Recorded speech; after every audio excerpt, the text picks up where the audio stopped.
don't think there's nothing the same or safe or reactionary about this next one, the Batman. Oh man, the Batman. The Batman.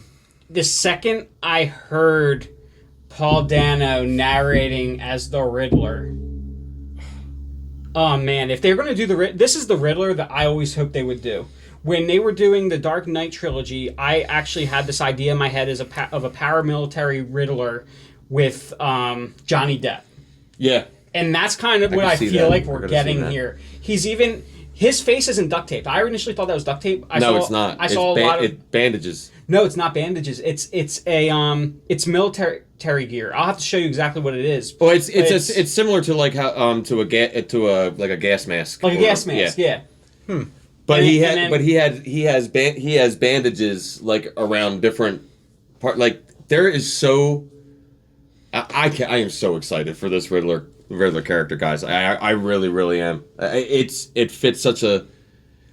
It's gonna generate so much energy and so from fans from so many different walks of life. Your horror fans are gonna go nuts when they see that. When they see this character. What I thought was amazing. It was kind of like cast. It feels to me kind of like having Jigsaw as the Riddler, like, or even it like it like something like that, or like it's something like from like the mind of like Rob Zombie, like that. Like it really does. Like it has like this like Todd McFarlane, like Rob, like that kind of. I mean, just. What Christopher Nolan wasn't able to do with Bane in his series, they're going to do with Riddler. Right. In this.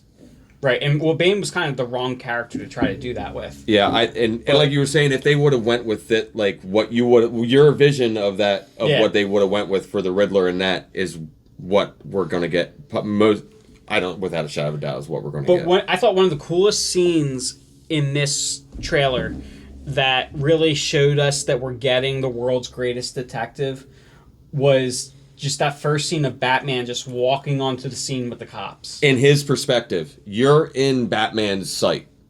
You are Batman coming through the building, entering through the window, and their police are everywhere. Mm-hmm. And the ones that aren't just sitting around collecting a paycheck off the scene of the crime, the others look literally distraught with confusion and just what are we going to do? And you're walking through the room as Batman, as everybody's heads turns, not surprised, very, very like a military officer has just showed up on base. And we know that this is year 2 of Batman. And you walk up, you approach Commissioner Gordon, and he says, "We want to know what you can tell us." And you're like just floored right from the moment. And then you turn to see the Batman, and like as the head detective, the king of all detectives, just showed up holding court. It was incredible, and he's young. Oh yeah, and ambitious. Well, I said this is like year 2 Batman. Year 1, they did talk a little bit that we are going to get to see not so much the year 1 Batman, but the year 1 Gotham, and the way the police respond to a vigilante popping up in Gotham Gotham PD on HBO. Yeah, it's really incredibly. I mean, and you get this feel as like where the police like are saying like all the other detectives and everybody that's around, like they're not disturbed by Batman's presence. Like it didn't shock them. He didn't disappear off the scene after having already been there when they showed up. Like it was routine. It was routine detective work. He I'm sure it's going to be one of those things where there's just going to be a passing line, like, off the record, you were never here, But you did, you got this feeling of intimidation, where they're like, even Commissioner Gordon, like he had to ask him because he knows that Batman's going to be the only one that knows what the answers to the questions that he had, but he did seem reluctant at the same time. Like Batman is like, they still don't know if they want to trust this guy, right. But they know he's the only one that they got to deal with things like this. They're kind of still, testing the waters and feeling things out. Well, yeah, because they're getting tested by a new criminal presence Right, that and they they have don't- never been and they don't know who to turn to. Yeah, absolutely. But we Could also be something like that. we also get I love seeing Jeffrey Wright as Commissioner Gordon. I think that's brilliant Very cool. casting. It really is. Yeah, I like it. I like the whole trailer overall. Little dark color wise for my palette, but I also think that's kind of they're shooting for kind of like a not a period piece, but trying to emulate some of the old noir detective movies. That's exactly what I was thinking of. As a film guy, like I got that feeling like this is like one of those. Yeah, like it's going to be like smoky, a lot of smoky rooms and that kind of thing. And I feel like the movie could go either way. It could be the best Batman story we get, or it could be another forgettable one. It just depends on the execution of everything else. Like, one of the things that I took a little bit of an issue with is I feel like everyone mumbles in the trailer. That everyone's a little whispery and mumbly. But I'm also, I'm also trying to think like, well, that's at the scene of what appears to be a murder. I don't think anyone's going to be jovial about that. What about? Oh, sorry. Go ahead. Because I think about like Jeffrey Wright and his character in Westworld. Yeah. Bernard. Yeah, Bernard was a very no fun character. He was a very tell me about your dreams. He was just there to be a researcher. And my fear is that he's just going to be playing the same character because he's sitting there. He's like, "What do you make of this?" See, that's what I want. I want Bernard as Commissioner Gordon. Well, yeah. Yeah. I want to see him. I want to see Bernard as Commissioner Gordon when he's on the job, but I want to see him actually have life. I want to see Commissioner Gordon discover that he's actually a robot made to look human. No. I'm pretty sure that wasn't actually part of Westworld's script. The cameras were just rolling when Jeffrey Wright found that out about himself. And he was sitting there. He's like, "My God, I'm a robot." And then Robert Pattinson's all sitting there. He's like, "I'm vengeance."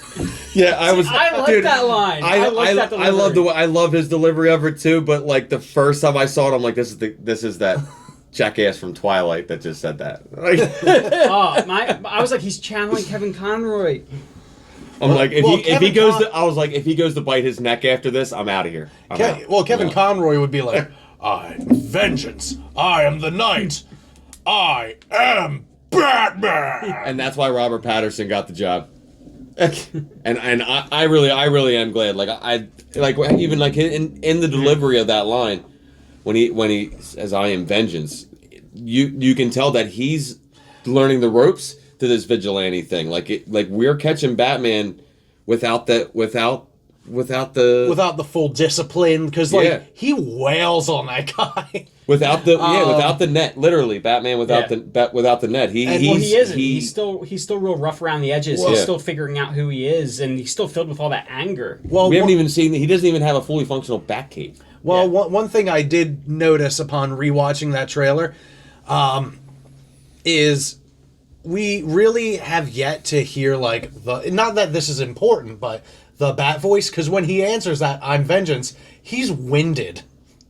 He looks like he's kind of gasping a little bit after wailing on some dude. I took that to be the Batman voice. Oh no, we hear it at the very end of the trailer too, though. Yeah, do we? Yeah.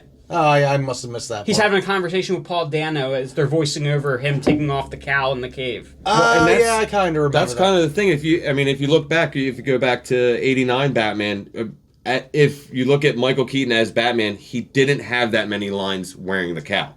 As Batman, he does. You don't talk much. Well, yeah, he's supposed to be a ninja, pretty much. Yeah. Well, no, but he will in this because, remember, they're going heavy into World's Greatest Detective. Right. So we will see Batman having dialogue. That's what I'm thinking is that I find interesting is we get Batman earlier on. Like we're so used to getting a seasoned Batman where he has his ego has already gotten the best of him usually by the time that we see Bruce Wayne. Yeah. So and we're getting him where he's like. He's got to be a little bit more vocal and try to. He's still figuring it out. Yeah. We do get a look at two other villains though in this trailer. We get to see Zoe Kravitz as Catwoman, who I think looks much better than Anne Hathaway's Catwoman. Oh, hands down. I never cared for Anne Hathaway. I really liked her. Well, I just kind of like make. Hathaway. I I liked She's her. easy on the eyes. I liked her like makeshift cow. How just have the real little ears. Yeah, it just looks like she put a hood, like a little beanie on that wasn't set up right. Yeah. Yeah, DC took some out of their own stock, man. Some of their newer versions of Catwoman when she was younger, more like the younger, Catwoman. the younger cat. Like I always said, like when I saw her, I'm like, oh, cool, it's Catgirl. Like, but that's never what she was called. But she had like more of like a steampunk almost like look to her, where it's like it's homemade, but still has that look Functional. and functionality to it. Yeah. But dude, Colin Farrell as Penguin, man, he looks like the Arkham Penguin. Yeah. A little bit, yeah. Yeah, he really does. God, I'm He trying to looked good. remember. That is not what I was expecting. I didn't know it was Colin Farrell when I first saw it. It really I was like, God, who is the actor he looks like? It's this whole meme online that they're like, oh, they put Colin Farrell in all this makeup and prosthetics to make him look like when they could have just cast. And they have a side-by-side picture of Penguin next to another older actor who looks exactly the same. The one that played Winston Churchill? I don't remember. Because that's kind of who came to my mind. I'll find it and I'll send it to you. Until then, all of you can be confused, because I'm confused. All right, but oh, wait, I got one more thing. What's that? About the Batman thing. And I know we haven't talked about it yet. I'm really... you didn't seem that excited when we showed it to you earlier, but I'm really excited to hear what you think about some of these cool DC games coming up out in the next couple years. But before I say that, it just came to me. What if there's going to be a link between the Batman movie and the Gotham Knights? Somehow, if that will play into it. I know it's a there's a difference in the time in the era of like what we see from the Batman, but maybe what we're going to see in the Batman is like leading up to that. Like we're going to watch the life cycle of the Batman in a trilogy instead of seeing him fight an archetype of villains in a short period of years. I think they're going to keep the game universes very separate from the movies. Yeah. I'm just saying, I got a very Arkham feel. Like it feels like a closer to a newer age. I think some of the costume was definitely inspired by the Arkham more armored Batsuit. Yeah. Some of the like the grouping of villains and the way that they portrayed some of the stuff, it just seemed like some of the way that there's a lot of like a horror arc that is like a horror theme that's being played in the Batman trailer. And the Gotham Knights game that's coming out, I can't help but shy away from it every time I see it, man. It's just like, I'm not huge into jump scares, but even that game seems to have like done it right with their cutscenes and some of the stuff, like the owls. Like, I'm just saying, if the Court of Owls shows up at all in the I think that's likely. Maybe not in this movie, but definitely within. Well, that's what I'm saying. series. I'm wondering if there's somehow like eventually. I'm not saying like side by side. Like the Batman movie's going to come out, and then within that same year, Gotham Knights the game's going to come out. Well, the way I see it is, if they want to have them kind of take place in the same universe, that's fine. But they can't lean on one to be an advertisement for the other, right? Which is like, especially talking about like the DC movies. That was the early misstep in the first like stage of movies, is that they were all advertisements for their sequels, or even with like Marvel doing TV shows and connecting comics to movies and all this stuff, where they start to do the thing where it's like, oh, to get the whole story, you have to watch this movie, then watch this show, then read this comic, and then you'll understand. So for me, it'd be cool to see like, if it goes that route with the Batman and Gotham Knights, to see a little bit of Batman action in Gotham Knights, but nothing that affects the storyline of his character that the movies can't bridge. To see like, oh, it's like a little supplemental, like little Easter egg or a little little extra gift for you. That's kind of the impression I got though, like from the trailer for the game was that like you're getting it from an already like Bruce Wayne introduces it as like a message like that was left almost like a suicide note. Like Gotcha. if you're hearing this, if you're hearing my voice right now, that means I'm dead. Hold that thought, chick. Sorry. You're spilling over into the game. I know I did. I'm just so there was so much, man. Before we'll wrap up with the two games that we have to look forward to and what our resident gamer is thinking. But before we get to that, I need to talk Black Adam. Okay.